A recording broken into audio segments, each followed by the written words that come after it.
Все, я звоню маме.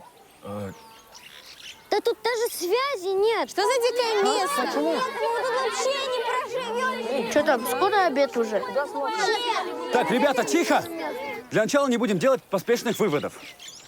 Все будет намного интереснее и веселее, чем вы думаете. В обмен на дисциплину и послушание мы обещаем вам показать одно единственное место, где ловит связь. Транспорт сюда приезжает только по заказу. Так что не старайтесь что-то там придумывать. Лучше давайте извлекать максимум из наших каникул. Есть вопросы? Есть. А можно уже свалить? У меня есть вопрос. И сколько мы здесь пробудем? 10 дней. 10 дней? Вы издеваетесь? Так, тихо, тихо! Я вот придумал.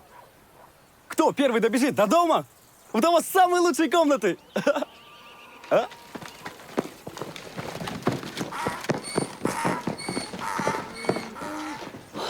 Балам, не деген көп балалар мынау, а? Мам. Қалайсыз? Жақсы. Басқа лагерьмен салыстырғанда онша көп емес. Балам, мен 35 жыл мұғалім болып жұмыс істедім. Саған айтайын дегенім, 15 бала емес, бір балаға қараудың өзі қиын ғой. Сонда мен туралы айтып тұрсыз ғой,